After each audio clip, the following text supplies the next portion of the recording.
All right, good evening. It is 6 o'clock on Tuesday, June 16th, 2026, and that's 6 p.m. to be specific, and Pacific, for the FNA committee meeting. I am Councilmember Johnson. I am joined by Councilmember Holloway, and I'm not sure if we have Councilmember Washington yet. I am here. Okay, excellent.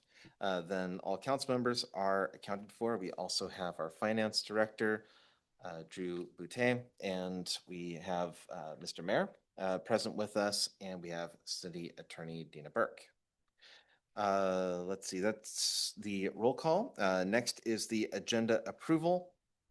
I don't believe that I have anything to change about the agenda. Anything from my fellow council members? No. Administration, any requested changes? Okay, then we'll go ahead and adopt the agenda as approved without objection. Okay, seeing no objection, we'll move on. Next item is public comments. Are there any members of the public who would like to make public comment tonight? Mayor. Sorry, I don't know if you want it. Just a minor thing on the agenda. Yeah. If we just scroll just a tad. Yeah, so if you look at item number 5, item number 5 is listed as it states it's an ordinance, is not an ordinance, is a resolution. Okay. So I don't know if you want to just do a Scrivener's error correction on that, we can. I would assume that that is something that the city attorney would look at and go, yeah, that's clearly not an ordinance, and we can make it Scrivener's error. Okay. Okay. Public comment, not seeing anyone moving forward. I'll go ahead and close public comment, and we'll move to the minutes, which are dated June 2nd, 2026. Are there any suggested changes to the minutes? None for me. So I did have a similar thing last night at our last committee meeting that I was on for community development, and I was curious if we had, and I thought that I remember that we did, and it's kind of a similar thing here, excuse the absence of Councilmember Washington. And if I'm misremembering that, then it's fine, but we might have to go ahead and make that determination at a future point. Mayor? Yes, we went back and listened to the recording, and in fact, the discussion went, there was an acknowledgement that Councilmember Washington was not here.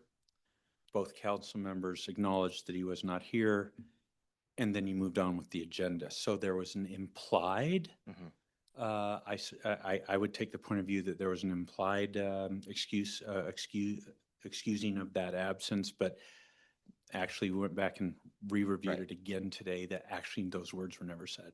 Right. And that may be the same case here. So is that something that retroactively we can do both here and then at the next community development committee meeting, if that committee chooses to do the same, we could retroactively do that? So I just got some wording today proposed by the city clerk. Well, we're going to just put in some wording that states something to the effect of there was an implied absence.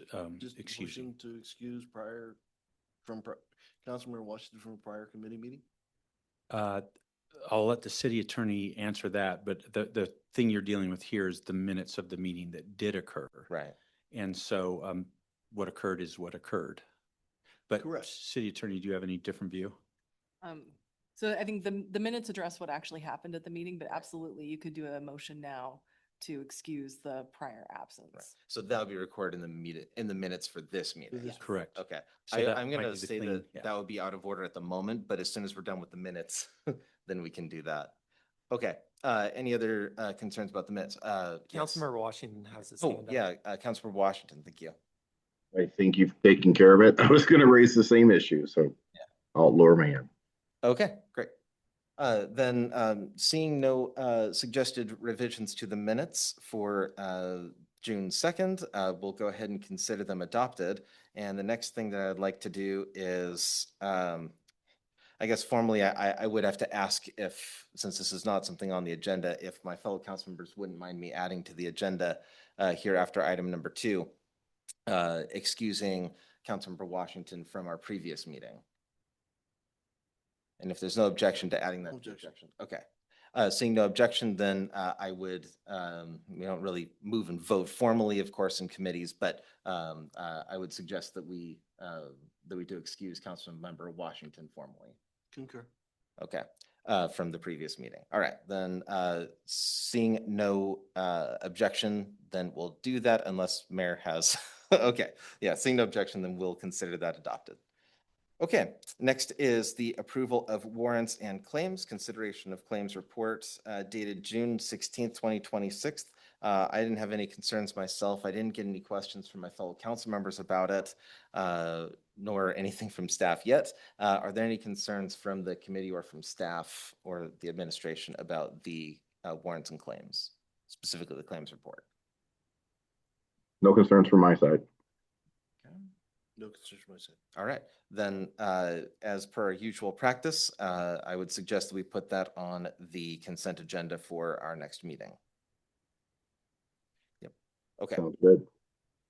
then we'll do that. Next is the agenda bills. AB 26-038, approval to execute contract for legal services with Ogden Murphy Wallace. Need to go to the right thing here. Okay, is this going to be city attorney? Yes. All right, please lead us off. Yeah, thank you. Good evening, Chair and Committee. I am Dina Burke, the city attorney, and this is a proposal for executing a contract with the law firm Ogden Murphy Wallace. The legal department needs additional support capacity to ensure operational demands are met and to provide timely legal services. The volume and need of legal services continues to grow. And to meet those growing demands, it's recommended that we expand our outside counsel resources to include Ogden Murphy Wallace. They're a large law firm, and they have a municipal division in their law firm that includes 12 municipal attorneys that have experience in municipal law. Also, starting on June 22nd, 2026, the legal assistant position will be vacant due to a staff departure. And so the legal team, which consists of a two-person team, will be down to one person. So Ogden Murphy Wallace has the ability to support the city also during the transition to ensure that there are no bottlenecks. The legal department touches every department and program in the city. So if there's a delay in the legal department, then everything at the city has a potential to be delayed, which we want to avoid. The contract amount would be for $100,000, and this would be an amount that would be covered in the budget via the budget amendment, which council passed earlier this year to increase outside counsel funding. And so this would be recommendation to approve the mayor to execute the contract to ensure that we can continue to provide legal support internally to internal departments, and so those departments can continue to provide outstanding services to the residents and community. Just one quick thing and they'll go to the mayor. So it seems to me then that this could at least in part be offset by a reduced expenditure for FTE. Is that correct? Okay, Mayor. No, this is spending that was part of the plan. It was in the plan that was brought to you with the budget amendment. And I'm sorry, City Attorney, did we not discuss this 2 weeks ago that you were going to bring this, or am I just misremembering that? That might have been an internal discussion that we didn't bring to council. We didn't talk with them about this, and now we're bringing the agenda bill. It's all happening now. Okay, got it. But yeah, this is an amount that was within the plan for external counsel that was within the budget amendment that we brought you. So it doesn't have any offset. Will be replaced. Our intention is to replace the position that's become vacant, and I don't think there's any savings there. I mean, yeah, just a short period while we refill the position, but if anything, it'll use up the fact that that vacancy is there will use up more of this contract than otherwise would have gotten used up. Did we not have to use them to cover the period when we'll have no city attorney on staff present? Okay. Well, and Councilmember Holloway. to the point, this existing contract has a yearly escalation cost of 3.4%. Is the assumption that this automatically renews? Mayor. So it is automatically renewing contract. However, it will have a not to exceed amount, which is what we're asking you for tonight. So that not to exceed will be 100,000. That not to exceed amount cannot be increased without coming back and asking for council's approval of that.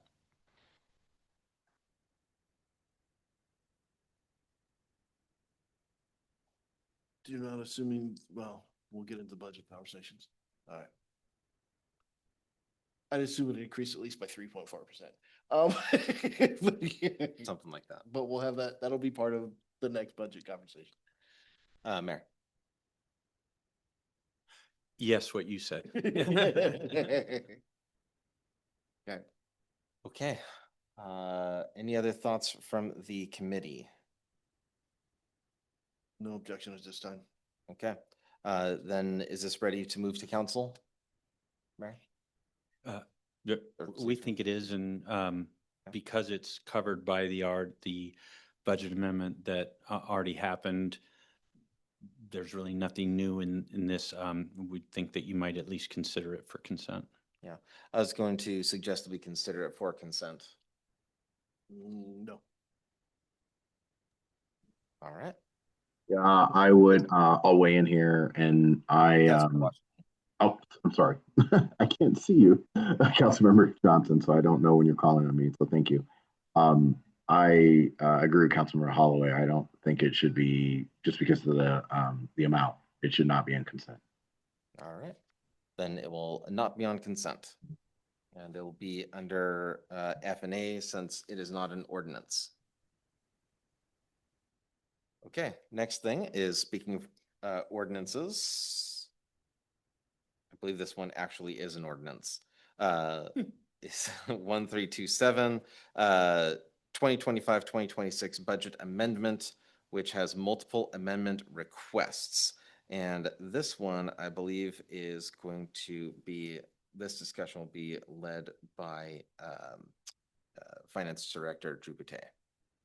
Thank you, Chair. You're correct. This is an ordinance. Tonight we have Jana Walker, our Budget Manager, here to walk us through this budget amendment. So I'm going to turn it over to her.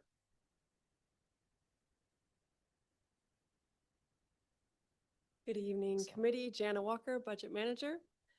Today, this ordinance addresses some emergent repairs and also spending related to projects.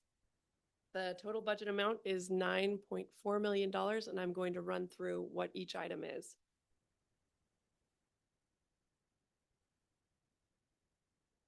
So first up, we have some facility repairs. These issues occurred both in 2025 and 2026 related to water heaters, and HVAC, and a failed compressor. In total, these are approximately $97,000 in expenditures, and we've noted that this fund just can't bear these unexpected expenditures and will need to get an amendment. Otherwise, we will be in trouble in this fund. We would propose to pay for it out of the emergency or the reserve fund, Fund 002. There's no proposed revenue source for this currently.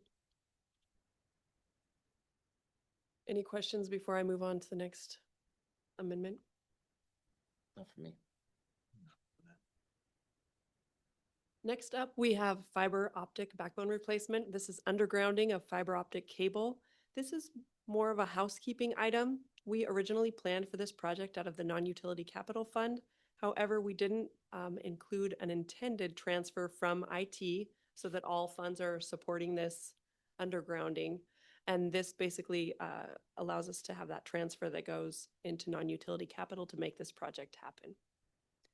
It's a $300,000 transfer out of IT, which has sufficient fund balance to both meet financial management reserves and continue on with operations. Good. Yep, you can continue. Okay, next one is a project. The railroad crossing project is primarily funded by a federal highways grant. The project was at 2.1 million, and this increase proposes that we increase it up to 4.1 million. I am not seeing where I wrote that down, but it increases by $1,899,000. That increase is supported by an increase to the grant of $1,825,000. And that grant is intended to pay the full value of the contract associated with this crossing project. The difference that you're seeing relates to labor, city staff labor, which we would have incurred anyways, but it will now be reallocated to this project based on our allocation process.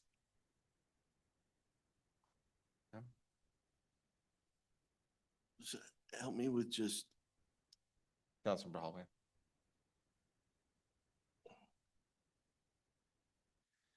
so the increase is 1899, Correct.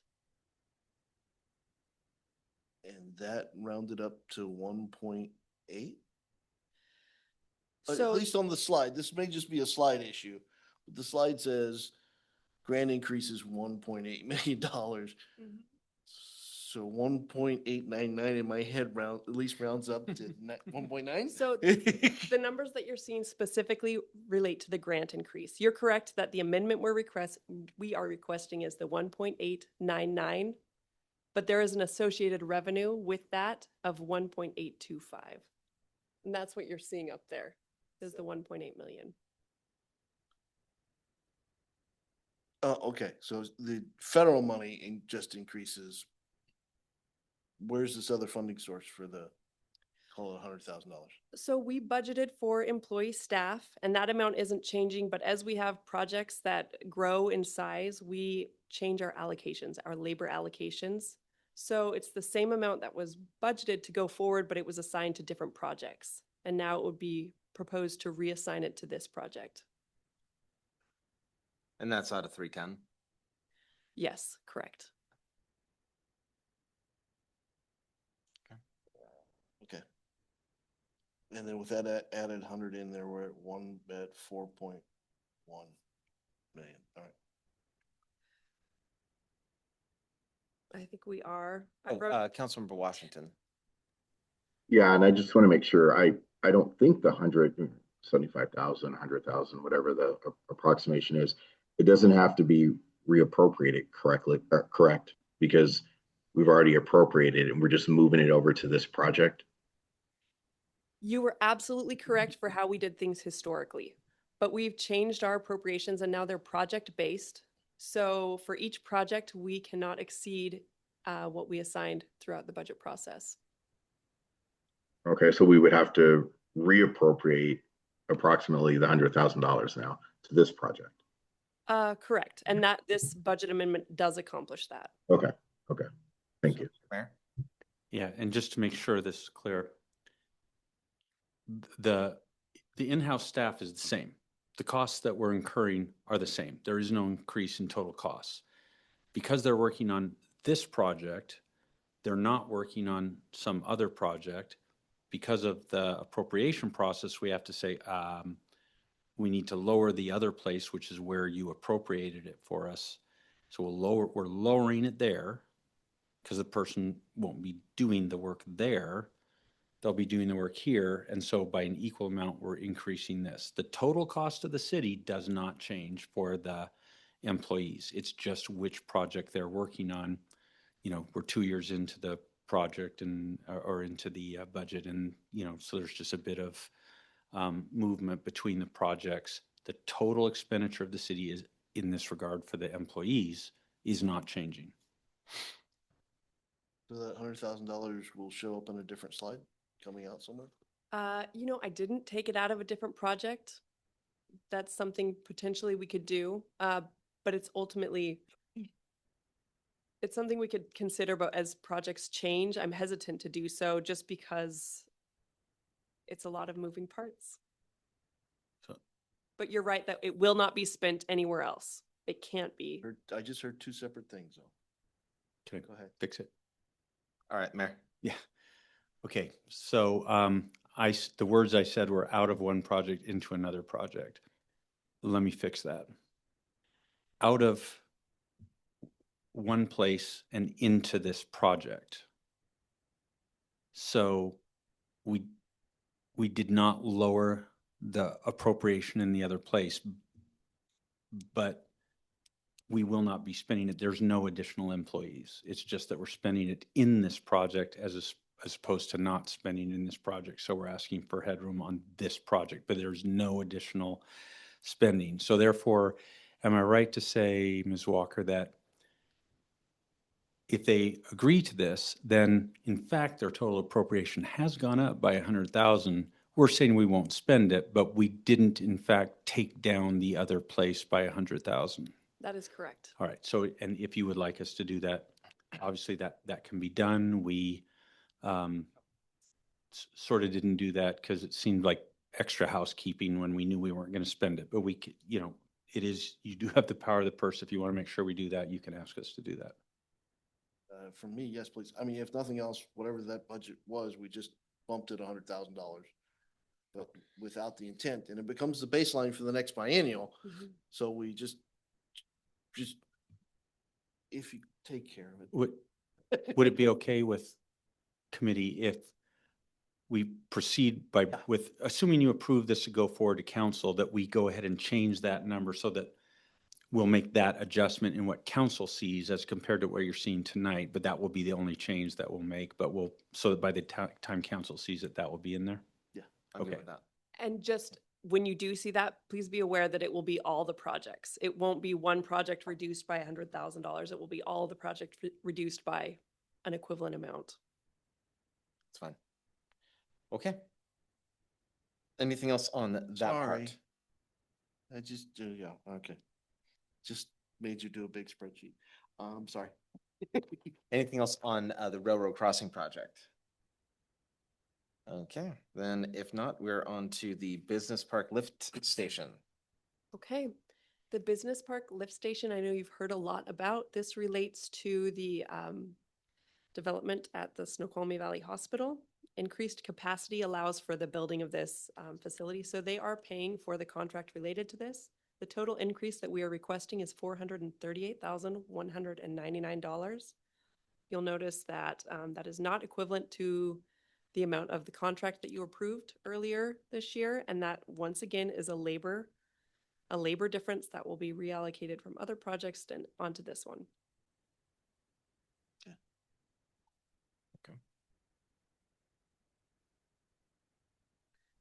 Next up, we have the Sandy Cove Park Riverbank Restoration and Outfall Project, and I believe I'm turning the mic over. So go ahead and if you want to Okay. summarize that. We are requesting a one-time appropriation increase of $1,627,793 to complete this project based on a contract that was recently received, or sorry, not a contract, a bid that was recently received. So I know for those that attended the Parks Public Works Committee meeting, you probably heard about this overage of the budget that we have currently right now. Certainly we want to acknowledge that this is a real impact, the additional budget that we're asking for in terms of this project. In essence, the goal that you'll see coming up with a following agenda bill in terms of an interfund loan is to support the cash flow that we need for a period of time in order to support this project moving forward. But that loan itself doesn't necessarily pay for the cost of the additional costs associated with this project itself. So that conversation will take place eventually in a rate conversation that we would like to have with council regarding probably around a new utility rate study. Normally we conduct a utility rate study every 2 to 3 years, but we want to make sure that we explore those options with you holistically.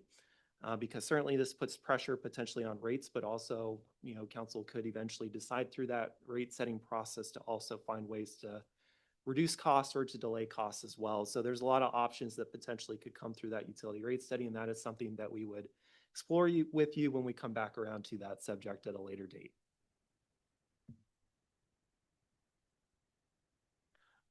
So then is this going to be related to AB 26-037, which is the interfund loan for the Utilities Capital Fund? Yeah. So we have another amendment request coming up here shortly regarding the interfund loan. But Is that related to this? it is related to this. In essence, the loan is there to support the entire utility capital program itself. But really this amendment right here deals with Agenda Bill 26-036, which was presented in the Parks and Public Works Committee earlier. Okay, Mayor. If I could just give you a little jump ahead, just because it's helpful to understand all these together. So there's 3 agenda bills kicking around. One went to Parks and Public Works that says, can we sign this contract for this bid amount, which is over budget? That's a contract authority. The second item is if council was to approve that contracting authority, that's over the appropriation. This says increase the appropriation to cover that contract. The third item, which will come up next, is the question of, okay, but where does the cash come from? So that's a separate, and we'll talk to you about that. That agenda bill is not just to cover this item, it is to cover a slew of items, and we'll kind of go through that with you together. Quick overview, the original rate study and appropriation and budget planned for us to borrow money last year that we did not borrow. Therefore, we don't have the cash to do some of the projects for this year. Therefore, now we're coming back and saying, okay, it's time to borrow. So that borrowing would also cover this 1.7, but it's a larger amount, more like 5 million. So, so this is just the appropriation piece that would be needed to approve the contract because the contract has this amount of overage in it. Okay. Chair. Yes, Councilmember Holloway. But I do want to, I guess, split a hair. At least 2 of the prior committee members were uncomfortable with that contract. But even if we did this and that contract didn't go forward, it just means we wouldn't pull that funds there. This is a finance mechanism. And if that contract is through council discussion next week doesn't move forward, it's fine. It doesn't affect this. It just affects eventual pull from it. Mayor. Yeah, so I just want to be clear. This has nothing to do with the funding. This is merely authorizes a higher level of spending in the appropriation. If you were to then say, no, that contract's not approved, you'd have this happens, there are appropriations that you approve and we don't do those projects. So then that appropriation just sits there, never gets drawn, never gets used. Cuts it neck. The financing is a separate matter. You know, what happened in cash flow. This is just an authority to spend. So, but for this item, you would have to both give us an authority to spend and approve the contract itself. If either one of those you don't approve, then it doesn't happen. And we would have to approve the loan. Well, Right. that's like the loan is to fund a whole bunch Right. of No, we things. wouldn't have to do that one because we would just, okay, never mind. Yeah. We'd just start. Yeah, I got it. Okay. Yeah, I just want to make clear Yeah. that doing this action doesn't approve the Right. contract. Exactly correct. Got it. Okay, that's a separate discussion we'll have come next Monday. Correct. Okay. Then the next thing is, speaking of, the interfund loan. Well, I mean, I think that's the next slide. Yep, that is Yeah. the next slide, Yeah. is that $4.9 million interfund loan that would come out of non-utility capital, which has been deemed to have a sufficient balance that the current projects that we are moving forward with in 2026 would not be harmed. And this loan would go to utility capital and be sort of a bridge to determine what's next, whether that's a bond, whether what else is affected by that. And Drew, this is your item. Do you want to? We'll address it next, I think. Yeah. Mayor? So just to try and kind of keep the narrative solid, hopefully, if we, the financing is going to propose that instead of borrowing from an external source, that we borrow from ourselves. We'll go through why that might be a good idea. Why is that available to us? So we'll go through that. But here, the point is, if we in fact loan the money to ourselves, what it means is we're taking money out of a fund and putting it in another fund. And so this is the appropriation to permit that to happen. Hopefully that makes sense. But this alone doesn't authorize the interfund loan. It just allows, from a budgeting, from an appropriation perspective, it creates the ability to do that. The loan would then have to be separately approved, just as we talked before about if you increase the appropriation for the Sandy Cove project until you approve the contract itself, that doesn't happen. Yeah, and I think my other comments that are about this will be about when we get to that item. So I'm going to hold my comments on this until we get to the next thing that's on our agenda for tonight. Councilmember Hall? Sorry, I'm gonna ask an obnoxious question. Is there some portion of, and this is probably homework assignment, is there some portion of the Sandy Cove project, because it is a park, that could be characterized as non-utility project? I understand we're paying ourselves the interest, but it's really, it just makes the project cost more and generates not real money. So I'm trying to just, I understand because it's a non-utility to a utility that's interdepartmental and should be paid with interest. Mayor? Yeah, two thoughts in response to that. The first is, yes, we can ask that. These are not the people to ask. We'll ask the Parks and Public Homework, Works please. people. Yeah. Just capture that for me. Yep. And the second point is, I just want to be very clear. This interfund borrowing does not increase the cost at all. If we borrow it from an external source, we'll have to repay principal and interest. If we borrow it from ourselves, we'll repay principal and the exact same interest rate. So there is no increased cost. Oh, agree. Councilmember Hallway? It's just that it's all our money. True.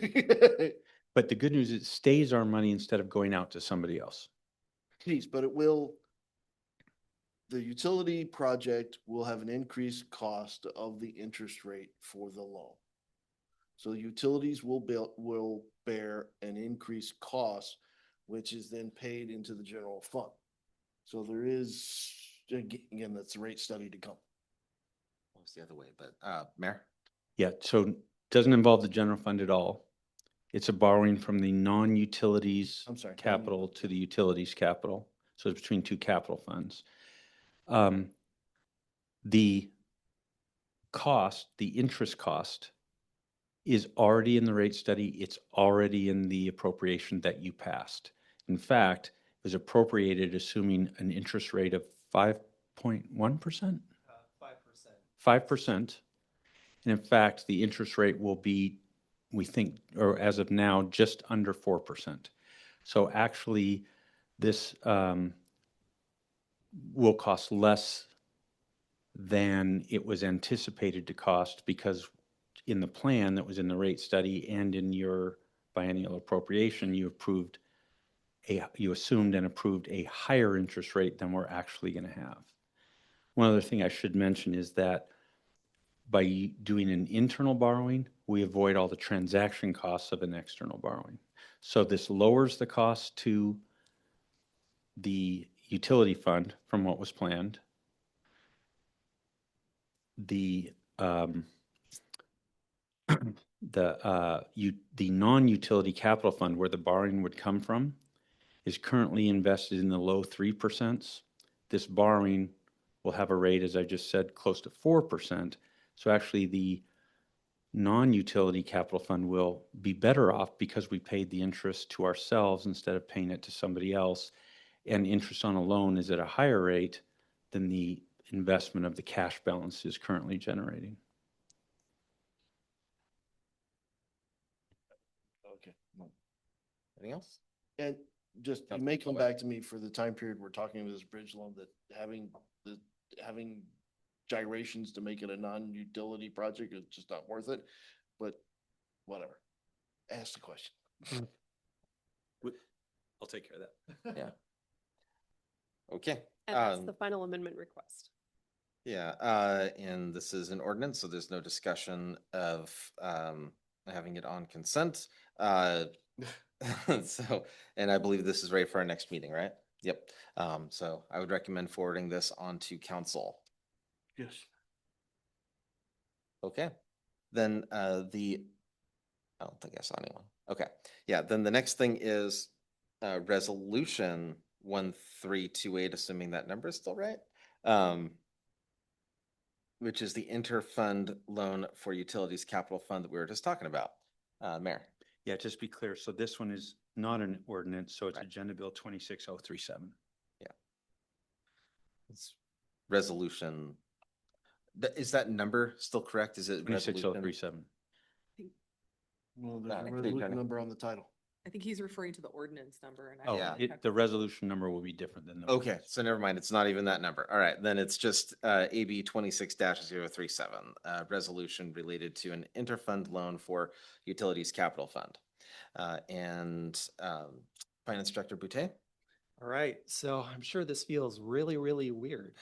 How does a city borrow from itself? So it's important to keep in mind that we're just not collectively one business, right? In essence, you've got kind of multiple businesses that are transacting with each other. So you've got, for example, the utility business, you've got a non-utility capital business, you've got a general business that would include police, fire, and so on. And so these different businesses are basically transacting with each other pretty consistently as well. And we just have to be mindful of that. Another thing to keep in mind as well is some of these revenues that we're lending are potentially restricted or committed sources of revenue too, in which they're here specific for a specific purpose or they're eligible for specific uses. And so you can't just hand money over to a separate fund and then use it for something different when the state legislature or council even told us, no, it's got to be used for this specific purpose. But that doesn't necessarily prevent us from lending those funds if we know that eventually when we get the money back, we're going to use it for that specific purpose. So that's part of what's interplayed in this conversation as well, as we got to keep in mind that, you know, a lot of the non-utility capital fund is either restricted sources of revenue or committed sources of revenue.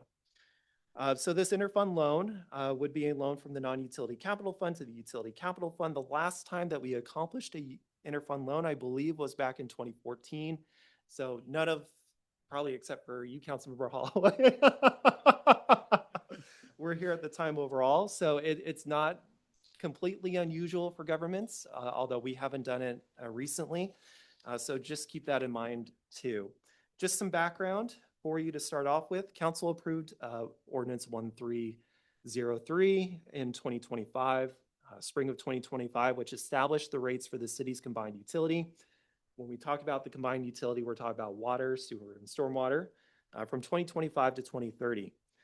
That ordinance was supported by a utility rate study, and you had Sergey Tarasov from SCS Group here presenting in front of us pretty consistently for, I think, a good 6-month period. That utility rate study that you saw described the sources needed to cover the combined utilities, roughly $170 million in operating capital and debt service costs during that 6-year rate setting period. Of the sources required, we had this kind of very intense discussion about the debt load the city would potentially have to take on. Of the sources required, $40.86 million was expected to come from the issuance of debt. Now, the $40.86 million of debt that we were expected to issue was really designed to cover a portion of our $76 million in capital expenses that we anticipated during the 6-year rate setting period. So it's there, it's designed to kind of provide us with that cash flow necessary to get us when we have large capital expenses coming through. But also there's other concepts that you explored at the utility rate studies, such as intergenerational equity, making sure that the ratepayers tomorrow that benefit from these facilities will pay a portion of that expense, and then it's not all borne completely by our current ratepayers. And therefore, generally as a consequence of that debt that we incorporated as a part of this, we were able to achieve some lower rates overall for our current ratepayers. So each debt issuance that was included in the study assumed a 20-year term with a 5% interest rate and 1% for issuance costs. The mayor referenced those transaction costs, and that's what we kind kind of typically term as issuance costs. We'll kind of talk a little bit about that later. To date, council has only authorized an $8.65 million loan with the Washington State Department of Ecology with a 1.6% interest rate, which is really, really good. And we wanted to try to increase that as much as we could so that we're not being charged the 5% interest rate, but certainly a 1.6% interest rate saves us on that interest over time, which is really good. So get into a problem statement a little bit. Without additional financing, the combined utility will not have sufficient cash to cover its expenses through at least 2026 and into 2027. As a part of that rate study, we had some timing of those bond issuances, typically one every 2 years, with the first one expected in 2025. That one in 2025 was more than the $8.65 million that council approved in that Department of Ecology loan. And so we've been managing cash as we kind of go along through here. Considerations for council when thinking about this issue is financing comes at a cost. Right now, a 20-year AA rated municipal bond is yielding an approximate 4.04% interest rate, and that is fluctuating daily in the marketplace. And this has been relatively high in comparison to history over the medium term. So the last time that we issued a revenue bond, which was publicly sold, we received a true interest cost of 3.63%. So right now, the market is higher than what we had issued in terms of bond back in 2018. And therefore, as a consequence of the high kind of interest rate environment at this point, we looked at our options and kind of came up with a potential solution here. In addition to that, the financing that is needed to sustain the combined utility through at least 2026 and into 2027 is relatively small. It would not really warrant the issuance costs associated with competitively selling and or privately placing the bond. And when we talk about those issuance costs or those transaction costs, you have to consider the underwriters, for example, that would market and sell the bond. You have to consider the legal fees associated with that through bond counsel. Got to consider the financial advisor fees that go into producing the official statement, which could take a good 4 months to get through. Got to consider the bond registration fees, the filing fees associated with that, custodial fees, and then things like the rating agency fees. So there's a lot of time and effort, not only money that we'd be spending on outside support that, but also internally as well to actually get through a bond ordinance with council, but then also developing the document to be able to sell that to the potential outside investors, and then just going through that entire process. And so we feel that an interfund loan is the proper course of action to take in regards to our kind of cash flow issue within our combined utility. So as a consequence of that, we're proposing an interfund loan from the non-utility capital fund to the utility capital fund. Currently, the non-utility capital fund, at least at the end of 2025, had a cash balance of $25.64 million. And so the non-utility capital fund would loan the utility capital fund an amount not to exceed $4.9 million at a 3.91% interest rate. And we'll talk about the 3.91% interest rate, where we get that from. But it's important to know that there is no plan to use the proposed $4.9 million for non-utility capital purposes before the end of 2027. There's not enough project work that we have going on, we believe, before the end of 2027 that would draw down and actually take that $4.9 million.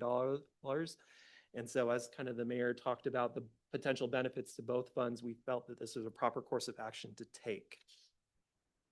In terms of that 3.91% interest rate, it comes from the June 3rd, 2026, 20-year term sale under the Office of the State Treasurer Local Option Capital Asset Landing Program. This was the kind of interest rate measure that we used in the interfund loan back in 2014. So it's got, to a degree, historical precedence here at the city overall. And really what the goal of this is to kind of represent the opportunity cost of capital to the city overall. So what that means is we want to make sure that we're kind of approximating the market through this process as much as we can, as per basically our BARS manual that requires that from the state auditor's office and so on. So there's some rules around this as well. In addition to that, the interfund loan can be repaid at any time without penalty. So if we wanted to roll potentially this interfund loan into a future issuance, which is something that we plan to do, and say the 2027 issuance we can and pay back the non-utility capital fund. But at this time, we believe that this is the best kind of course of action at this point. And so just to kind of give you a sense, our investments right now, so the mayor mentioned above 3%. Our local government investment pool, which is a highly liquid investment vehicle that we have overall, was earning in May a 3.67% interest rate. So as the mayor talked about how the non-utility capital fund would benefit potentially from getting paid at a higher interest rate overall than the 3.67% that we would be investing these funds in the local government investment pool, there is a benefit to the receiving fund basically of that interest. I'm not sure if I got that, but anyway. So with that said, impacts for council to consider. The interest paid by the combined utility stays in the city, so this is not paying some sort of outside bank that may invest or purchase the bond, for example, or collection investors that would purchase the bond. That interest would stay here in the city. The debt service payment on the interfund loan is better than the original annual debt service payment planned in the utility rate study. So we originally assumed an annual debt service payment for this $4.9 million would be equal to roughly $432,000. Instead, the new annual debt service payment would be $358,000. So there's, to a degree, some benefit to the non-utility capital fund from this as well. And then really kind of the goal is the interfund loan is to help provide us with a bridge to a future bond at a lower interest rate. So like I talked about, if we wanted to roll this into a 27 issuance, into a 27 revenue bond, this gives us kind of the vehicle to kind of get there. So it's some interim financing until we kind of get to that point, which I think would benefit the city considerably. So with that said, I thank you for your time and appreciate it. All right, so what I'd like to do is say back what I thought I heard in as few words as I can, and then you correct what I got wrong, all right? So the idea is to loan from Fund 310 to Fund 417 in order to cover some additional spending that we currently do not have the funds for in 417. There are options like going out for a bond, I believe is the right term, but that would have a higher interest rate than if we did it from Fund 310. And then while all else being equal, that would be paid off over 20 years. We don't have to wait 20 years to pay it off. So although there's no currently planned spending in that neighborhood, certainly not that would exceed the, was it 25 million-ish that's sitting in Fund 310? If something did come up where we did want to spend that money, then there is the option to repay the loan, or we could just do it anyway, from for, or at least by issuing a bond, and that is kind of the intent at this point in 2027. So that way, essentially, as things come up in the next few years, we're not going to end up in a situation where, well, it's really too bad we can't do this project because we don't have the funds anymore because it went to this thing. It could be paid back in the next couple of years. So we're trying to manage the situation to work ourselves into a lower interest rate, right, eventually. So the goal is to, like we talked about, if 2027 presents to us an opportunity to roll this into a bond at a lower interest rate, we would want to take that. What it does is, because you had forecasted a 5% interest rate in the utility rate study, our goal is to try to drive that debt service down, which means that the rates that we would be collecting could support, you know, higher percentage of our capital projects or operating picture as well. And it will help to eventually lower the rates over time. Now, how dramatically, can't quite speculate on that right now at this point. But hopefully that kind of gives you some sense as indeed, if the interest rate environment improves in 2027, then it would make total sense for us to roll this into that at a lower interest rate. So we're paying a lower interest rate over a 20 to 30 year period, depending on what we choose the maturity term to be. Okay. Mayor. So just one thing that you said that isn't correct is you said that the current loan would be at a lower interest rate. Well, I'm not sure what you're referring to. It's a lower interest rate than was budgeted, Got it. but it is the same interest rate that would happen if we went to an external lender versus an internal lender. So the interest it's exactly the same in that regard. The other thing is the up to 4.9 million. And I want to make sure that you're clear on that's the terms here, because 4.9 million is what we think we need to borrow to fund all the planned projects to get us to 27, including an overage in something that's being brought through Parks and Public Works.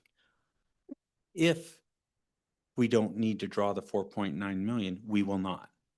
So we'll draw that. So it's an up to 4.9 million. If you just to go a little bit farther into the details of how a loan works. So it's a 20-year loan that we can repay at any time. The intent is that we'll repay it in 2027. In 2027, the rate schedule assumes an additional borrowing to pay for the 2027 projects. So we take this 4.9 million plus the amount that needs to be borrowed in 2027. That would be the combined amount of the bond we would go out at. And 4.9 million of the proceeds of that bond would then be used to pay off this interfund loan. So our intention right now is that we'll do that next year in 2027. So then the other thing to understand is, if you just think about how loans work, how you determine the interest rate, it's think of like a mortgage loan. So this will amortize like a mortgage loan over a 20-year mortgage. That's relevant because it determines how much you have to repay in principal each year and how much, therefore, your interest rate is each year. But it is not our intention for this loan to, in fact, go 20 years. It's our intention for it to go 12 to 18 months. The reason that Mr. Boutte used words that were slightly less committal than that is because it's entirely possible that in 2027, depending on interest rates, you might have an option to say, you know what, let's only borrow the 2027 amount. Let's leave the 4.9 million in place for another year, because there's another borrowing plan for 2029. Mr. Boutte, is that correct? I believe so. Yeah. So the terms will allow you to leave it in place, but the intention is to take it out 12 to 18 months from now.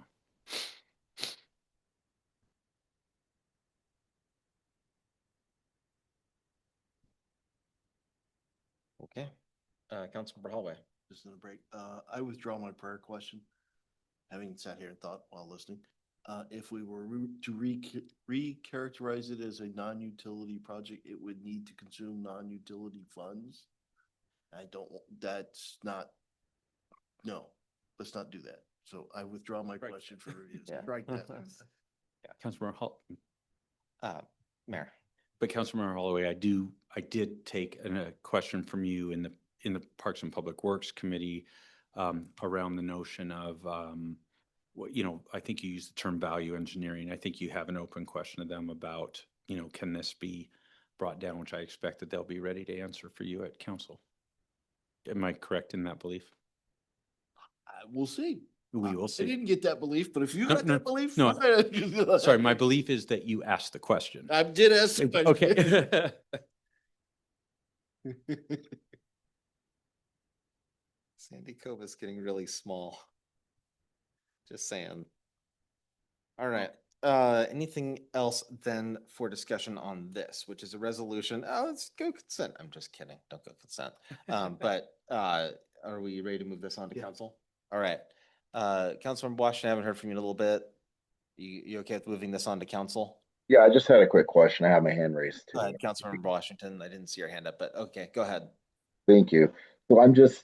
So if let's say the rates work out in 2027 and we move the principal over and we combine it into the bond issuance, would the interest also go into there, or will we still be paying the interest separately? How does that work? Yeah, great question. So once we pay off the interfund loan, then the interest that's paid by the borrowing fund, that's Fund 417, that's the Utilities Capital Fund. At that Mhm. point, the interest is paid to an outside lender and that money just leaves the city. Okay. The hope is that the interest rate environment will have gone down. We're at, as Mr. Mhm. Boutte said, we're at a historically high interest rate environment right now. And the hope is that by 12 to 18 months from now, that interest rate environment will be lower. And so that will give us an opportunity to actually lower the cost to the borrowing fund, which is 417. Yeah. Thank Hopefully, Councilmember Washington, did I answer your question? Absolutely, 100%. Thank you. Okay, then let's move on to the next item, which is AB 26-032, approve contracts for services related to land use and unincorporated UGA.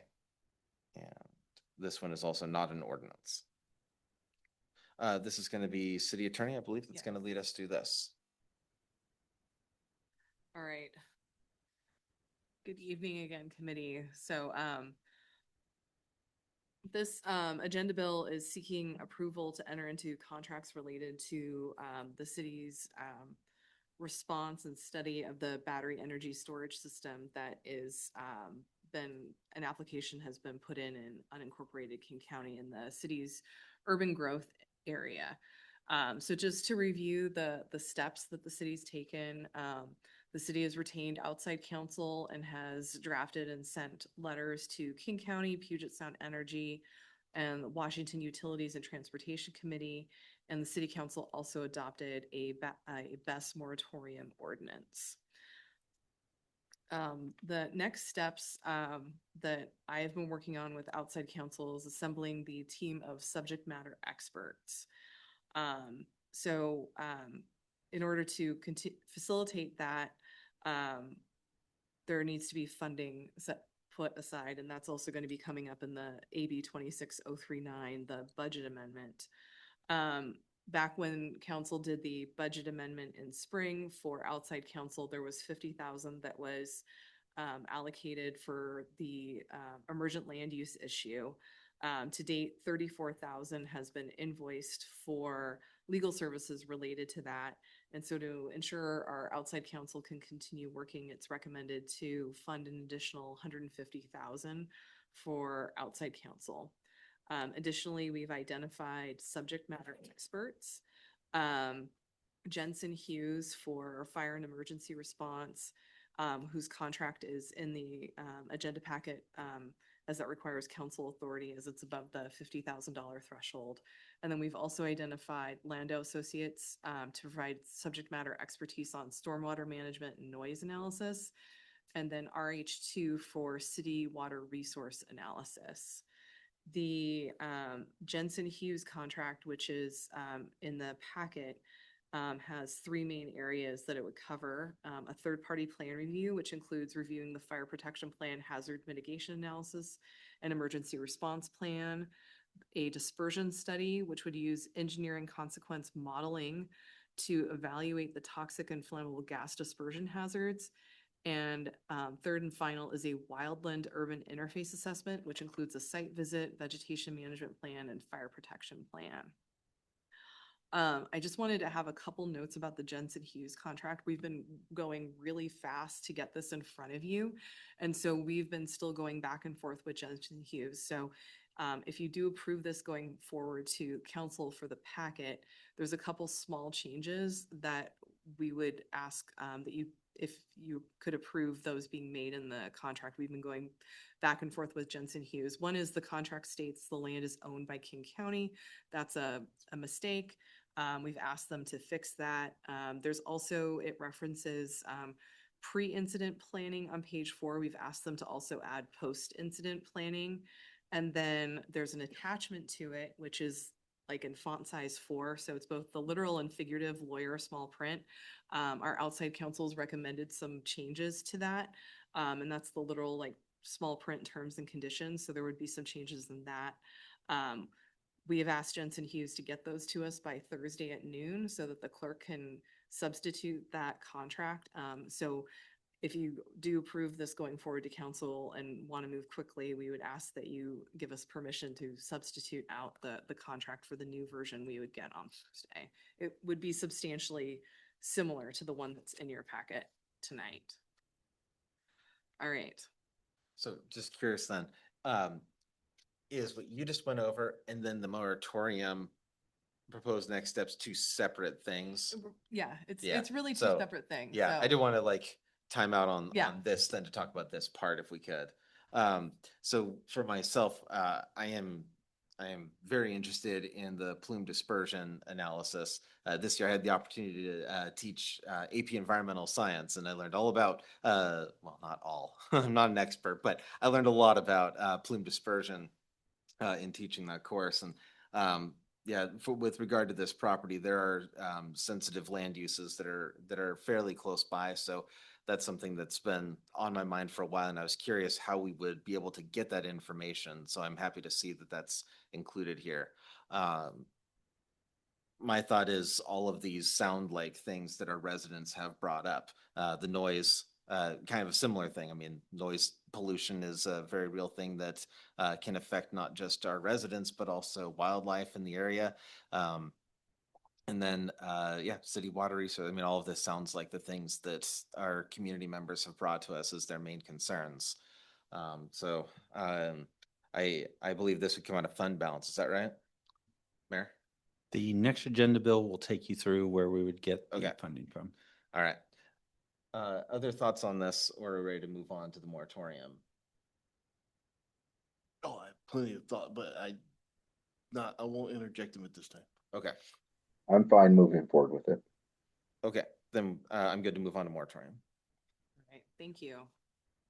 All right, so council adopted a moratorium, and so as a part of that, within 60 days, which would be by July 25th, 2026, we need to basically have a public hearing and identify a work plan. And also at that either at the public hearing or immediately afterwards, there needs to be additional findings adoption. And 60 days sounds like a long time, but in municipal government, it goes by really fast. So this is sort of wanted to get the conversation going about scheduling the public hearing. One option could be to do it at the council meeting on July 13th, but I know our council meetings are really packed. A couple dates that for holding a special council meeting would be July 8th, 14th, or 15th.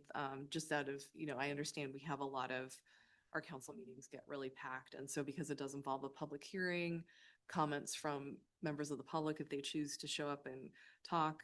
And then later on, I do mention that there can be a staff presentation about proposed work plan. And that could be a work plan that is adopted at that same meeting or immediately afterwards. And then additional findings could be adopted at that same meeting or immediately afterwards. Maybe it's a slide back. What's required to be covered in that public hearing?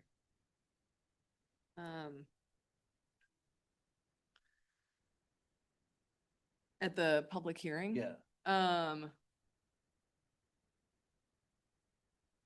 Typically you would want to talk about your work plan and your findings adoption. You would want to talk about that there. Okay, but there's a chunk of work leading up to that public Yeah. hearing. It's just not come in and talk to us. Yeah. Okay. Councilmember Washington. Yeah, I have questions on the work plan. So is that something that, and again, you have to excuse me, I was out of the office for 2 weeks. Is that something that the council will jointly discuss, or is that something that we're going to need guidance from legal on with additional meetings, or what will the work plan like in terms of how we formulate it? How will that happen? So that would be something that I would recommend come from staff that would be proposed to council. And then there could be a dialogue about any changes that council you may be interested in having in that work plan. But I would recommend it come from staff. Is that when an RFP proposal will be presented to the council, or would an RFP proposal be brought to council before then? Mayor. Yeah, so once you go through that hearing, and coming out of that, then you'll know the scope of work. Then we do an RFP for that scope of work. But the RFP doesn't have to be ready to go at that meeting. No, because we would take a little time to take the output of that meeting to incorporate that into the work plan.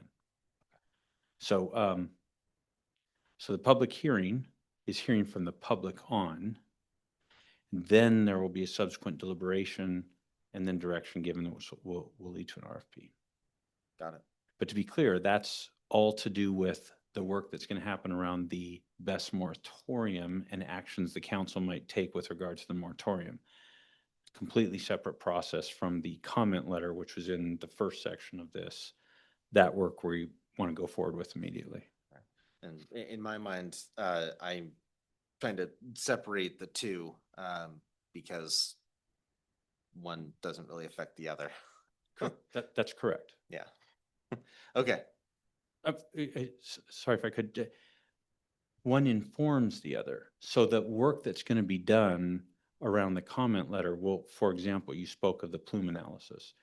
That information will then be used as the city considers, okay, but now with regard to a moratorium within city limits, that information will be available for use in that process. So it does inform, but it is separate. You're right. It gets to get used twice, but it needs to first be used for the letter. And that's why we want to get on that urgently. Excellent. Councilmember Holloway? Are there subsequent dates which are then driven off when we have this public meeting? Or is this is this just in the overall plan, it says you gotta have this public date, but all the rest of the schedule is still predicated when we start the moratorium? So the way the RCW is written, you have to adopt the work plan. The language is vague, and so the way it's been interpreted by attorneys is you either adopt that work plan and additional findings at that meeting, or you have to do it immediately afterwards at your next council meeting. So that would be why there would be the recommendation to have that staff presentation and discussion as a part of that public hearing, because by virtue of the RCW that governs it, you're on a tight timeline. Right, but when this meeting happens, it doesn't affect the overall timeline.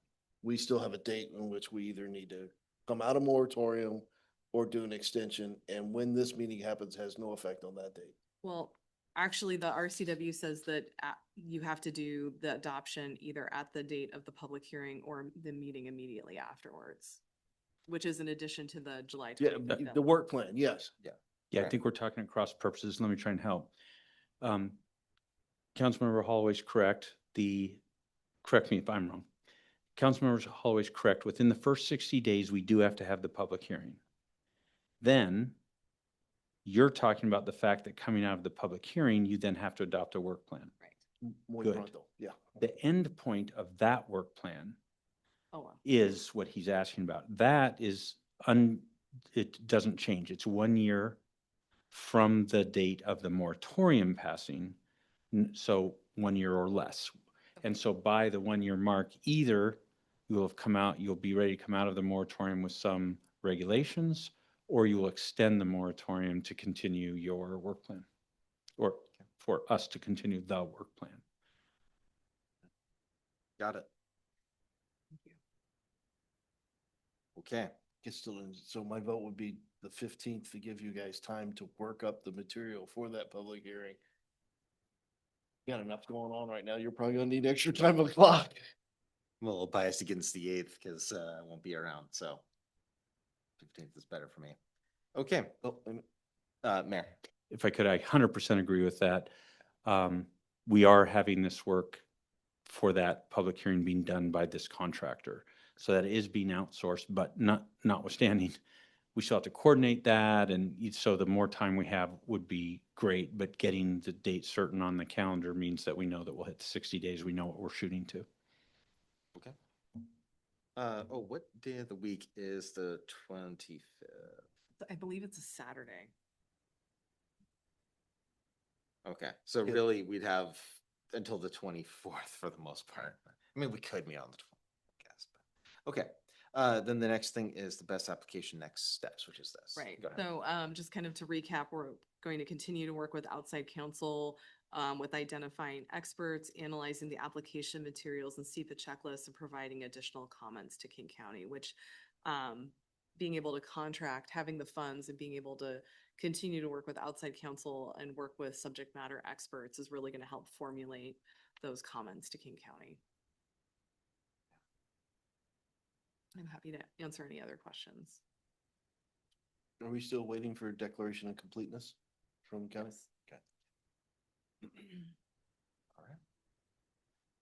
All right. Any further questions or comments on item number 6? Okay, then seeing none, we'll move on to the next, which is ordinance 1329, 2025-2026 budget amendment, best review and analysis requests. You're right, this is how we're gonna pay for it. Mayor? Yeah, just to clarify on the last matter, you approved that moving forward to council? Yes, Good, thank you. Just want to be sure for that. thank you. So I believe this is city attorney? I'll take this one. Okay, excellent. Okay, as mentioned, we have an amendment that is associated with the battery energy storage system issues that the city is facing. We're currently requesting $450,000, and that's on top of the $50,000 that was previously requested. So we're estimating total cost will be about $500,000 as it stands. I don't want to belabor this point because so the city attorney went over it very completely. So I'm going to jump to funding sources. There's currently no revenue source for this, so we are looking at fund balance. And just to give you an idea of what may be available or what impacts would be felt by the funds, if you look at our general fund 001 and reserve fund balances, you get a combined total fund balance of $5.66 million. Currently, our reserve required in the general fund is based on financial management policy. We recommend 15 to 20%, or council has approved 15 to 20% as being the appropriate amount. 15% is $3.28 million, which leaves us funds in excess of reserves, $2.38 million. And we would propose using that fund amount in excess of the required balance to fund the best land use action. That would drop us down to somewhere around 1.9. You said it was Sorry? 400,000, the administration was suggesting? It's half of it. 450,000. 450, Yes. yeah. So That's you're okay. right, that would drop.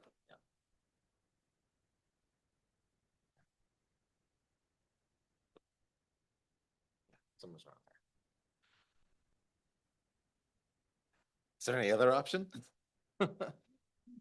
Not that I know of, so, yeah, exactly. All right. Or just let county run with it without comment from us, but I don't think that's acceptable option. There you go. Yeah, I don't really have much to say about that then. Ms. Walker, that was the last slide on this, is that correct? So just, Go ahead, Mayor. if you kind of, oh, sorry. Go ahead, Mayor.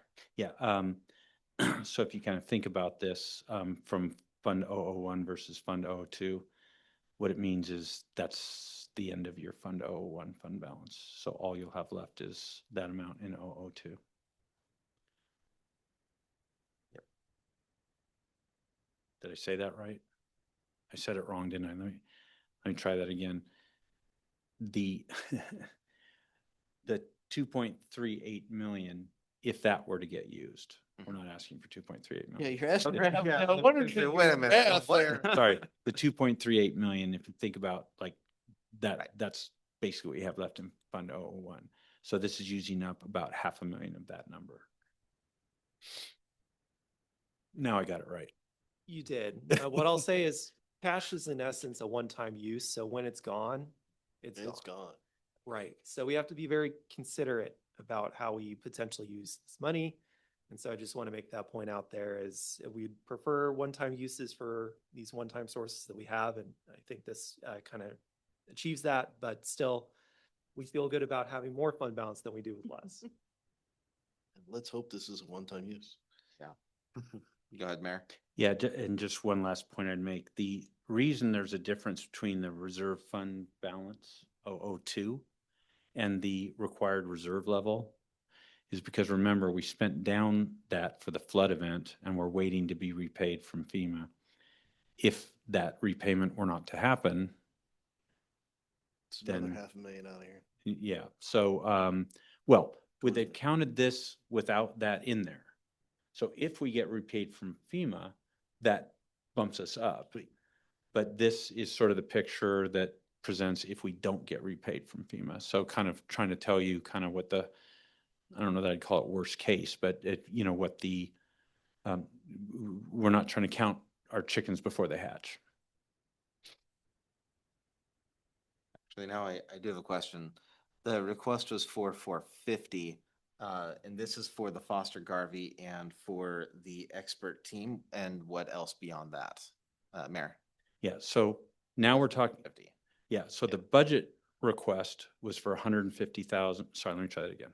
The contracting request for 150,000 of contracting, and there was the specific named pieces of that. This, rather than coming back to you with another ordinance, the general sense is, let me try that again. The estimates at this point, very preliminary. We don't have quotes yet. But if we think about all the things that potentially the lawyers can think of, you might want to do this, you might want to do this. They put a rough price tag on that. It's not ready to bring you a contract yet. But the request that I had was name all of those things, and that adds up to $500,000. So what we're actually asking for is budget authority for the $500,000, an appropriation for the $500,000. Now, none of that will get spent beyond the contract amounts that you approve. All right, and to be clear, on this BESS stuff, let me try that again. For the BESS funding, we're going to be bringing all of that to you Yeah, before we spend it, is the point. So you would approve each contract is what I'm trying to say. right. I believe that some of those could be technically within the mayor's funding, or I guess I'll call it that, limits. But it sounds like you're saying you're going to bring them to us anyway. Yeah, I don't believe that that what we're doing around BESS is something that I ought to be off doing separate from the council's buy-in on that. So that's not my intention. Especially with the public involvement and all Yeah. that. Yeah.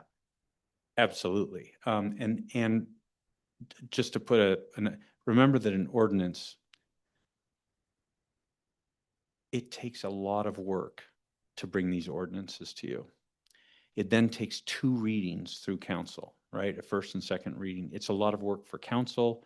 It's a lot of work. I know these guys make it look simple, but you know, we only have one person in our financial analysis area. We've got a temp helping out, but you know, this chews up an enormous amount of time. And you may all remember that there's another priority that we're trying to deal with now, having to do with next year's biennial budget. So there's just, you know, what we're trying to do is kind of give you an option to to increase the appropriation now for the most that we think that we would even come and ask you for. And then that gives the headroom on the appropriation, but then contract by contract, you'll decide if you actually want to do those things. Instead of doing an amendment, a budget amendment for each contract every single time. That, Councilmember Holloway.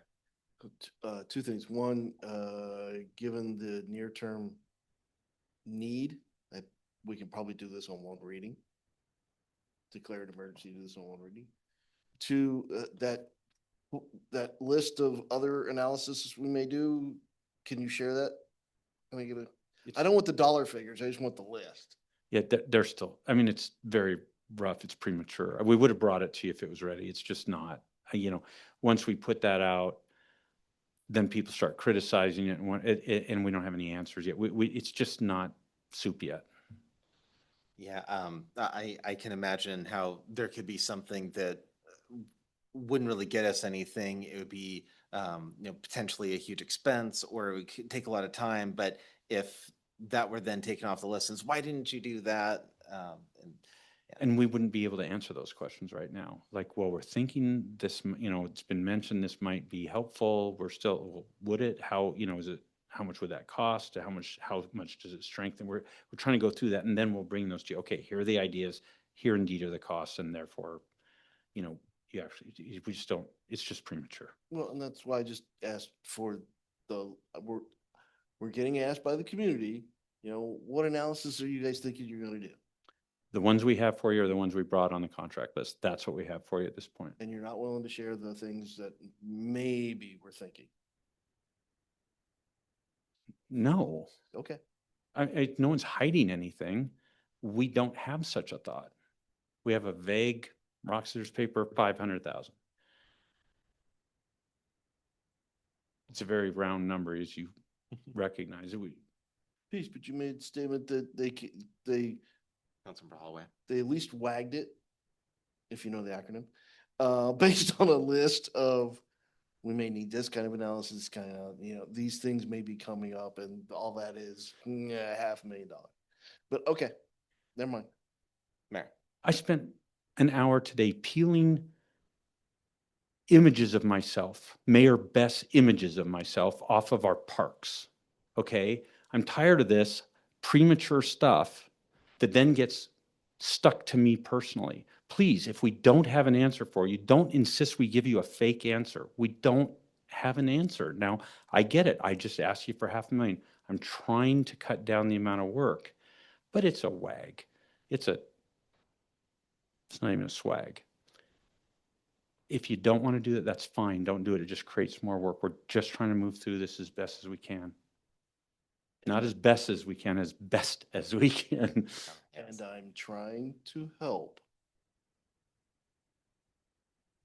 Getting abused on Facebook doesn't help me. I'm not doing that. No, but others are. Fine, that's on others. No, it's on me and my family. All right, let's stay on topic. So is there any other concern with this proposed budget amendment? No, this is a good thing. Okay, then I would recommend that we put this on to the next council agenda. And at that point, if council wants to waive second reading, then we may choose to do so. Okay, I just said anything else. All right, so we're good on that. Then the next thing is the flood event update, which says no changes to reports. If there's anything else that staff We wants haven't to say. got the money yet. Okay. All right, then we'll go ahead and close out that discussion if there's nothing else to say about that. The next thing is the potential best land use in unincorporated UGA. I do not have any updates other than what we've talked about tonight, so we kind of just did that for quite a while there. Any other thoughts from my fellow council members at this point on the general topic of the potential land use? Nothing for me, Councilmember Johnson. Thank you. No. Administration or staff? Okay. All right, then I would suggest that we continue to have that on our agenda for the meeting anyway. I would keep it under F&A, and then council can move it up in the agenda as we have been for the last few meetings. Okay, the next thing then is item number 10, which is council meetings related to public comment and items that are on the agenda. This was something that had been sitting around for a little while, and we've just been very busy. I do want to bring this to us anyway, which is a discussion around the cameras and the films. That said, we are getting a little bit late into the evening here, so I would be okay if we wanted to push this off to our next F&A meeting. Oh, okay. All right, Councilmember Holloway is in agreement. Councilmember Washington, would you be all right if we took up this item at our next F&A meeting instead of tonight? Absolutely. I think it's a wonderful idea. All right, because we got the city agenda to get through, or the city council agenda to get through, which is going to be a discussion of its own. So let's go ahead and wait for that discussion until next time. Okay, the next item then is number 11, review draft city council agenda dated June 22nd, 2026. And I would recommend that we would have a s- a special meeting, executive session, there we go, at 6 p.m. And I'm sure that city attorney can give us the language, but related to the same item that where we typically have been having an executive session. Mayor. So we've asked for and received a commitment from the PSRC, from Josh Brown, the Executive Director of PSRC, to come talk to us about housing generally in King County, how that's working Or not. or not. Not, I've asked not specifically about the housing assignments to Snoqualmie. That I think is a follow-up that you're very much going to want to have, but this is just the background of that. Like, what's going on? How does this process work? Why, sort of what got us to where we are, and what kind of things are out there that we can work on. That is a 30 to 45-minute presentation. Just so that you know, the executive director of PSRC doesn't do a whole lot of these presentations. So I would really like to have that be a meaningful use of his time. And if we don't have that kind of time, so I was hoping that you would do it as a roundtable. Okay. If we are not willing to commit that time, then I think we should push that out. But I would just really encourage us, we're in June now. Doing something about our housing targets is something that I think the council has a big interest in. And until we start really digging in on some of this, I think we're not going to be able to really do a lot.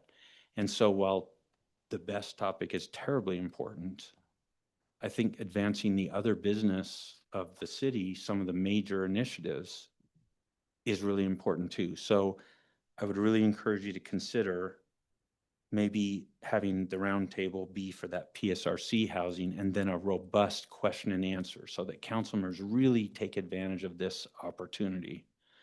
And then, maybe if we need a best topic meeting, that we do that another time, either earlier or another day, or I just think it's really important to move forward this housing topic. As I said, it's June. Okay, well, thank you for that background. That's very useful. Councilmember Washington. About mute. Yeah, I think it does too align with what we're trying to do right now in CD, rezone the ridge. So I think we definitely should have the conversation. The best piece is also important as well. I'm just wondering, I mean, I'm kind of looking at the agenda. It's going to look like it's a long meeting, but is it possible to maybe have an executive session for that, for the best information, maybe at the end of the council meeting? What he's proposing. Yeah, I think that's one option that could be on the table. I think that could make sense. And then if council wants to change the order of the meeting and move that executive session up to earlier in the evening, I believe that they're able to do that at the meeting. Mayor? Yes, that's absolutely the case. Yeah. But since we'll be paying outside counsel to be here, you might want to think of Good maybe point. an earlier time, say more like 5 or 5, it's just we'll be paying for them to be here the whole time of the meeting. If you do it late in the meeting, obviously the earlier in the evening that you do it, the less, that we pay. It's a good point. I believe that I can make 5 p.m. work. Councilmember Holloway? So you're talking 5 for a best conversation, 6 o'clock for PSRC? Yep. Okay. I don't see best coming off the radar. We need to please leave a sweep to catch a ping. Councilmember Washington, is that all right with you then? Yeah, I can make 5 o'clock. Okay, then 5 o'clock executive session, and then 6 o'clock roundtable with a presentation from Josh Brown at PSRC. And then that will take us, followed by Q&A, that'll take us to the regular agenda at 7 p.m. City Attorney. I believe that the HR director also would like to have a closed session, which for the collective bargaining, which is a topic we can, so I need to work with her on that, but would that be acceptable for the 5 PM time slot? Depends on how much time that, It's 30 minutes was what I was told. Or we could do, I don't know if we can do earlier.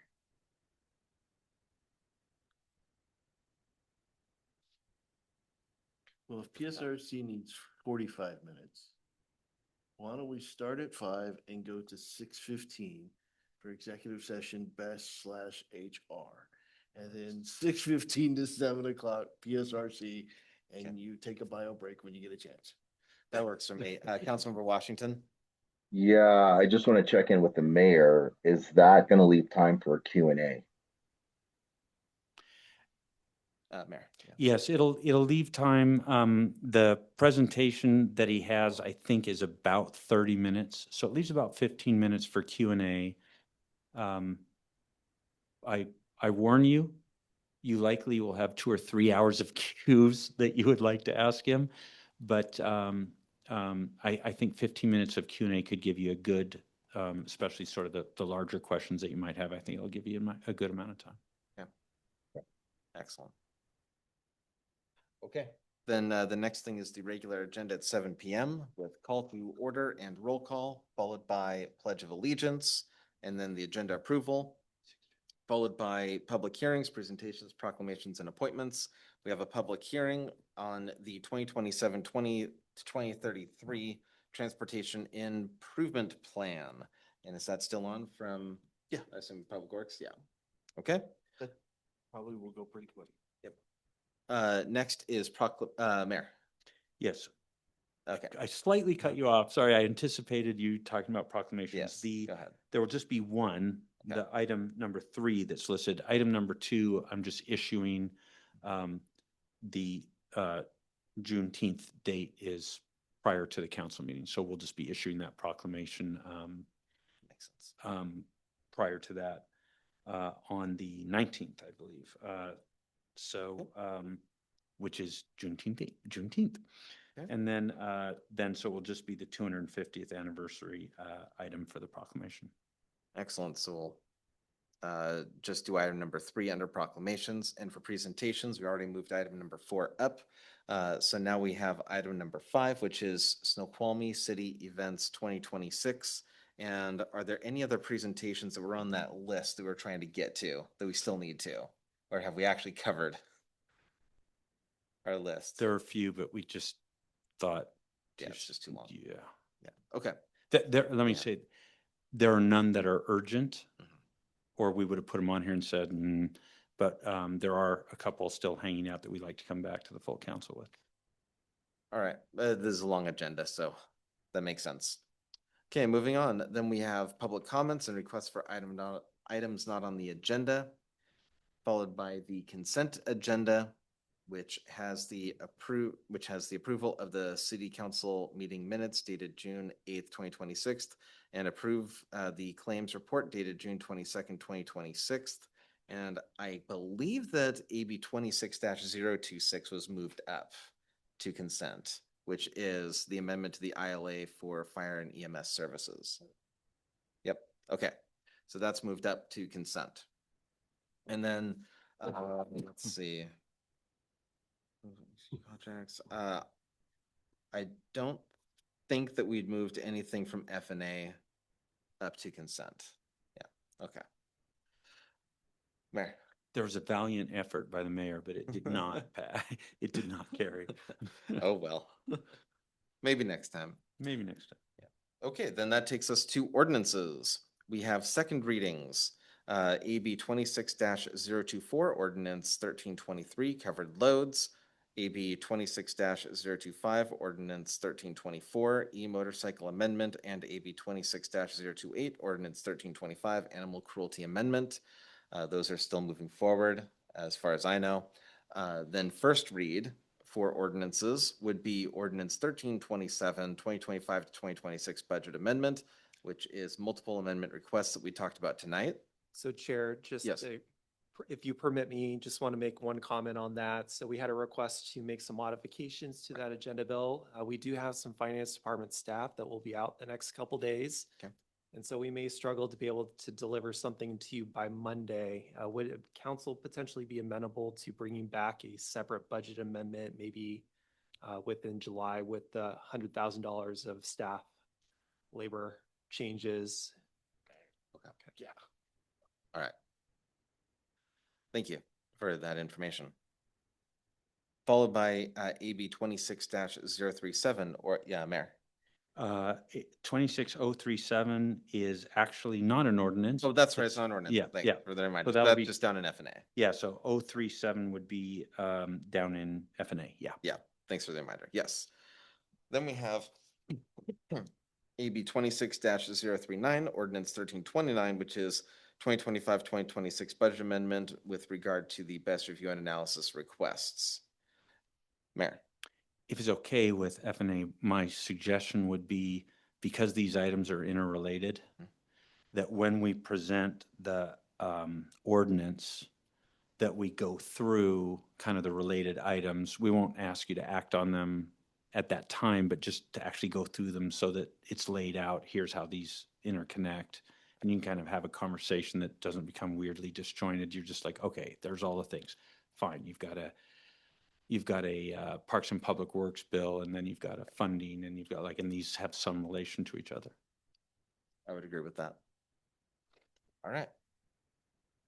Next, we're on to committee reports.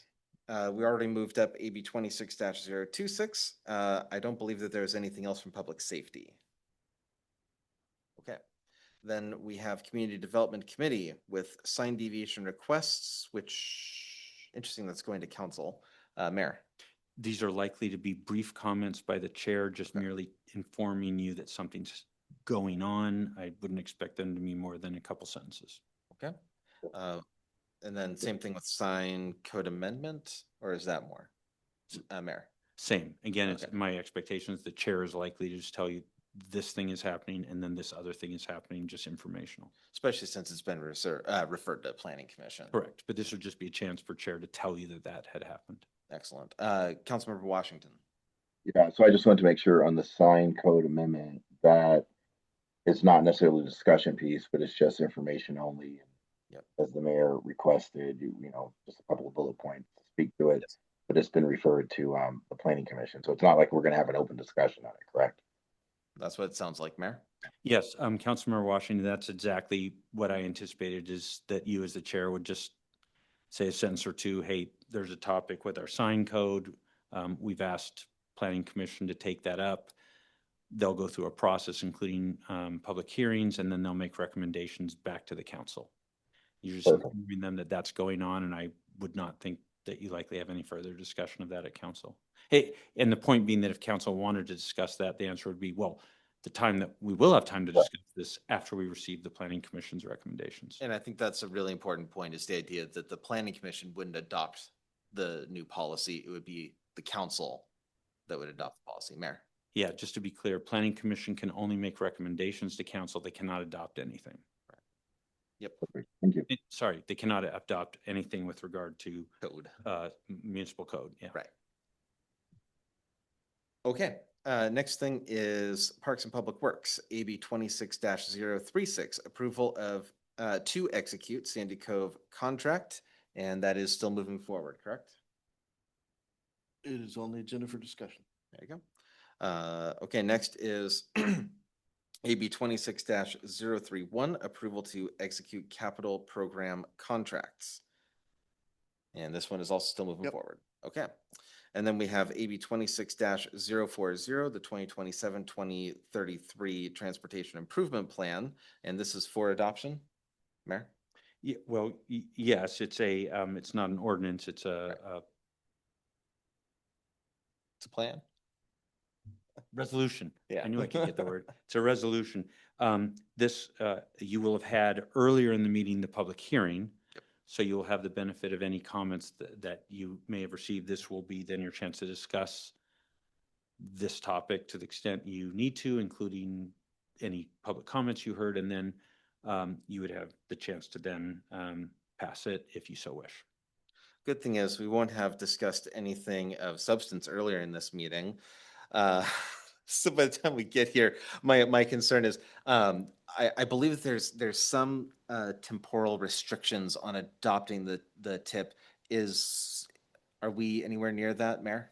Yeah, June 30th is the deadline we need to adopt by. So So we do kind of need to get to it. yes, but Yeah. there's always special meetings. Yeah. Okay. Okay. I was afraid of that. Be that controversial this year, so Okay. Mayor? I was going to say the same thing as Councilmember Holloway just said. This does not appear to have any controversy from council members regarding that, but, you know, famous last words, right? Yeah, that's right. Okay, then the next thing is FNA. We have AB 20, let me look at the order here. I believe technically by the order of, well, I guess, all right, anyway, I'll just say it. AB 26-038, approval to execute contract for legal services with Ogden Murphy Wallace. And that, good to go. yep, that's good to go. We've got AB 26-032, approved contract for services related to land use and unincorporated UGA. I wonder if, based on the order of operations we have earlier, if we should do AB 26-037 before, at least have it in the agenda before AB 26-032 to have parallel structure. Yes, okay. And then council can move things around when we get there if they want to. All right. Then we have the flood event update. That's a placeholder, followed by committee of the whole, where we have no items presently. Yes, Mayor. Well, not really placeholders. This is a chance for the FNA committee chair just to report to the committee that, or sorry, to the Update. report to the council that an update was received by this committee and that there were no updates in that, or there was no changes in that update from the last report. Okay, excellent. Then under reports, we have the mayor's report. You're gonna have one? I think so. Okay, excellent. And then we have item 25, the director's reports. In the past, those have been in a document. Is that still the intent? There's a series of reports. I have them right here. In fact, I'm just doing the final reviews, but there will be, each one has about a 1 to 2 page report for each of the directors. But not presentations. Oh, no, I'm sorry, no presentations. The idea is those reports will be provided to you in the agenda packet, and this would just be a chance for you to ask questions. I am not actually planning to have the directors here that late. Yeah. But if you have questions, we'll take them as homework assignments. Excellent. Okay, and then the last thing is item 26, commission and committee liaison reports. All right, we have no planned executive session at the end. City Attorney? I believe we should need, I would recommend doing a potential litigation Okay. executive session at the Okay. end of the night. There's some, that doesn't involve any outside counsel, so we can Okay, do it later. all right.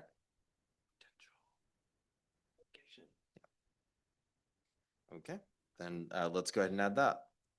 Followed by adjournment. Are there any other recommendations or thoughts about the agenda for the city council meeting on Monday? It's long. Should be done by 7:30. Yeah, exactly. This will be a quick one. Okay, then there being no further, Councilmember Hallway? So next FNA, can we have a discussion in regards to council rules and procedures and the deletion of committee quorum limitations? Yeah. Totally with you. Totally with you on the request. Here's what we're juggling. We're down to one city attorney who's about to go on vacation. We're struggling through trying to move this best stuff along, which is taking a tremendous amount of time. There are some actual urgent matters also being pushed along. And she leaves on vacation in 2 weeks. So I just think adding, if it would be okay to wait on that till she returns, or at least let me assign it to outside counsel during her absence. If we could not do it in the next 2 weeks, so we get a good transition to her leaving on vacation, I'd request if that's okay with you, I'd rather do that. Otherwise, we'll jam it in for you. Councilmember Holloway? No, I'm just, council rules, in general, don't view it as a big legal matter. But you advise me I am in conflict. I want to resolve the conflict, either revising me or revising the council rules and procedures. So if you're not gonna continue to tell me I'm in conflict, I'm gonna be quiet. Mayor? So if I could, fair comment, let me find out the answer to that question. So if legal counsel is going to continue to give that problem statement, then we need to come with a solution. So if not, then we'll buy a couple weeks for it. Is that acceptable? Yeah, or tell me to go redline it myself. Option 3, but your choice. All right, Mayor? Yeah, you and I'd probably redline it the same way. So we're probably in agreement. As I recall, when this first was put in, you and I were in agreement that this seemed very heavy, but I do think we need to take legal advice. So if that would be okay. Yeah, I'm fine. All right, sounds good. All right, then there being no further business before F&A, we are adjourned at 7:46 PM.